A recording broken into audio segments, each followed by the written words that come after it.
What is up, guys? Raymond here, also known as Rayvision, and check it out. Today, well, we are going to be playing some Forza Horizon 2. Now, once again, this is another drift tune. Today, well, we are going to be doing the Corvette C6 ZR1 edition. Now, you can see the car in the background.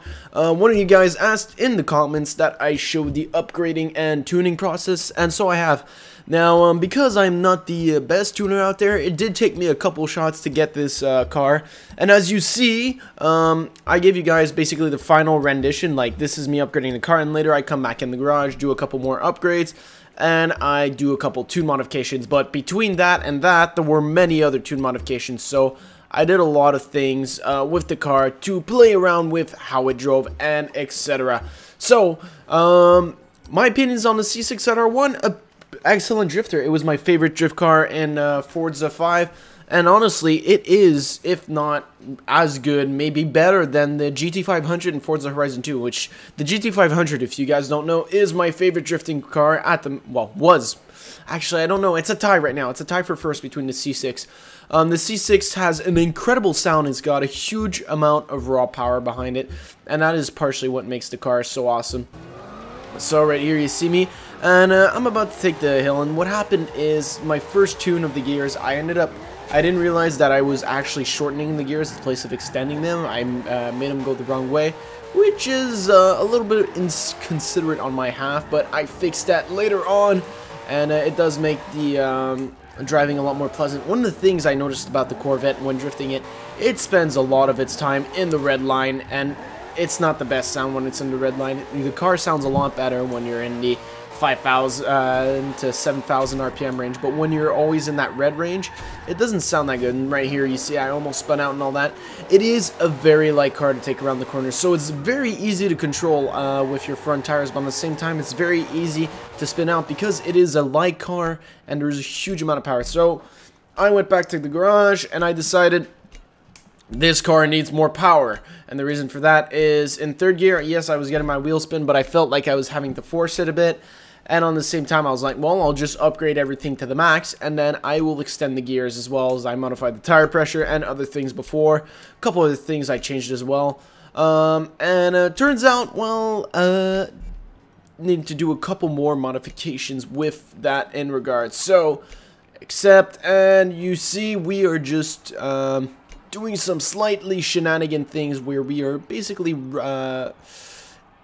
bringing the gears back down, and you see me there. I was shortening the gears, and I was like, wait a minute, I'm doing something wrong here. So I figure out what I'm doing wrong, and that is basically the car that we are going to be having for Drift Tune, which is a good thing indeed because this is the Corvette. Now, I love the Corvette. It's a very nice car. I've seen one C6 in real life.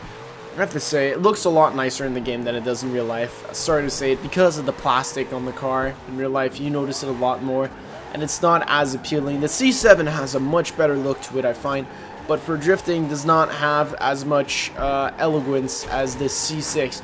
I really want them to come out with a C7 ZR1 edition or something of that sort, with a lot more power, because right now it's at 450, which isn't bad, but compared to the C6 ZR1, which is at 631 horsepower, it's definitely lacking. Guys, if there are any cars you would like me to be making a drift tune for, be sure to leave those in the comments below.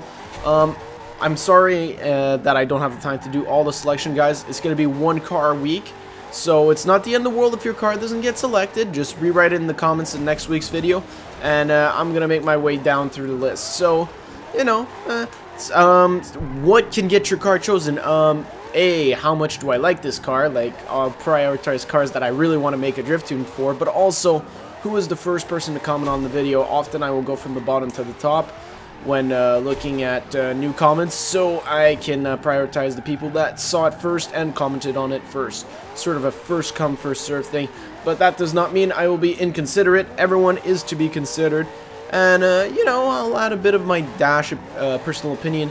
And if you guys ever want me to try and take out a stock car, just write a car's name, and at the place of just saying do a drift tune for this car, just write stock beside it, and then that means you just want me to try and drift this car stock at the place of creating a drift tune for it. That is basically what that is. Or else, not much has been happening. Q&A earlier this week. Be sure to leave your questions on that video. And I think my official Q&A days are going to be Fridays, although it was on Monday this week. I will be sure to get that right on next week.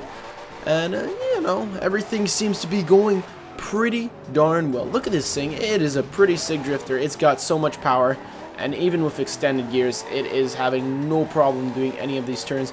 In fact, at some points, I started doing some 4th gear drifting. Now, 4th gear drifting is really only if you're in that high RPM, high speed range, but it is still doable. So that is something you might want to take into account when drifting this car. As usual, the tune for this car is going to be Ray Drift if you're looking up C6.